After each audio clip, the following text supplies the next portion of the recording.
Hello, friends. Ready to pick up where we left off with the Unteachables. We are on chapter 5 called Mr. Kermit. Emma Fountain, I can scarcely believe it. Of all the classrooms in all the schools, she has to walk into mine. She's a time machine, that's what she is. The spitting image of her mother. It brings back memories I thought were buried forever. I can still see the engagement notice in the newspaper. Fiona Bertelsmann and Zachary Kermit. The photo of the happy couple cheek to cheek, eyebrows perfectly aligned, smiling like nothing was ever going to come and rain on our parade. How innocent we were then, how blind, how foolish. It was all over in a heartbeat. The test, the scandal, the breakup, and since then I've only seen smiles like that twice.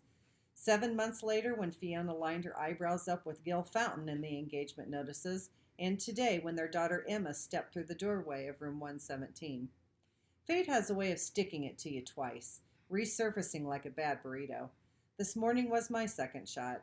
Every day draws me 24 hours closer to early retirement, but the last lap isn't going to be a cakewalk. First Thaddeus and the Unteachables, and now Fiona's clone in the in the room next door, a living, breathing, bucket-filling reminder of the life I missed out on. If that poor kid tries to teach middle schoolers the way she ran her kindergarten classes, her students will have her throat open by Columbus Day. I should sit her down and explain a few things, but that would mean I care. Caring is where the trouble starts. Hard experience taught me that. I didn't make it to the cusp of early retirement by caring. I made it by keeping my head down, regardless of whether they give me honor students or Unteachables or the zombie apocalypse. All I have to do is endure.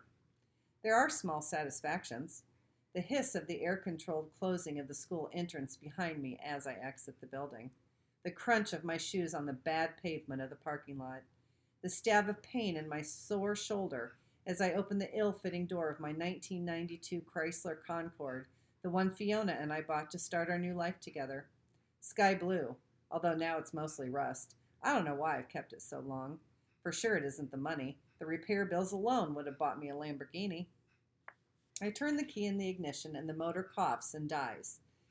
A few minutes later, the hood is open and I'm staring in at who knows what. And suddenly there's a screech of tires and a pickup truck is reversing across the parking lot at top speed, hurtling towards me. My one thought is that if I'm crushed to death here and now, Dr. Thaddeus and the school district won't ever have to pay for my early retirement. The pickup roars to a stop with its rear bumper 6 inches from my leg. Eyes blazing, I shout, "Are you crazy?" The door opens and the driver gets out, and I blink. It's one of my students. I know the Unteachables are a rough crowd, but I never expected one of them to steal a truck and use it to try to kill me. Sorry, the gas pedal sometimes sticks a little. When my shocked expression doesn't fade, the kid adds, "It's me, Parker, from class. What can I do to help?" To start with, I rasp, you can stop reversing at 90 miles an hour. Why is a middle school driving at all? As he launches into a whole story about his grandmother, the family farm, and a provisional license, I conjure up a picture of him in a front row desk, examining worksheets from point-blank range, like he's staring through a jeweler's eyepiece. "Wow, that's a pretty old car," he tells me. "I mean, mine's old, but yours is like classic." He squints at the name in raised chrome letters. It's a Coco Nerd Concorde, I correct impatiently. Didn't anyone ever teach this boy to read? Never mind that. Any idea how I can get it started up again? Give Parker credit. He's better with cars than he is with words. He tinkers around under the hood, and pretty soon the motor's running again, although it's belching gray smoke all over the parking lot. Stop it! A silver Prius pulls alongside. The window is open, and through the billowing clouds we can just make out Miss Emma Fountain. "Turn it off! Turn it off!" Parker rushes behind the wheel and kills the engine. She gets out of the Prius, waving her arms to clear the air. "Do you have any idea how much carbon is in that smoke?" "Mrs. Vardalos is the chemistry teacher," I reply, deliberately misunderstanding the point she's trying to make. "I'm in charge of, well, you know which class I'm in charge of." I indicate Parker with a slight nod. "I'm bucket filling," Parker tells her proudly. "You know, helping Kermit." "Mr. Kermit," she asks, "how old is this car?" "Your mother picked it out," I inform her with an oddly defiant smile. Her eyes widen. Oh, wow, that's old. It's just that people didn't understand emissions back then. It was before everyone started putting the environment first. Recycling, composting, installing solar panels. A long speech forms in my mind about how this is a free country and it's none of our business what anybody drives or how old it is or what it spews into the atmosphere. But for some reason I can't say it. Not to her. Not to that face that looks so much like Fiona's.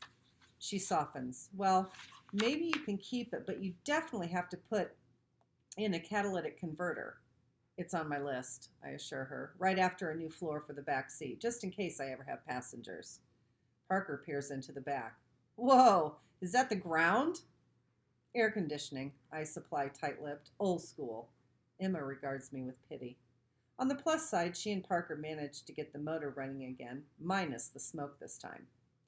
Wow, Miss Fountain, Parker raves, you're really good with cars. I learned from my mom, she explains.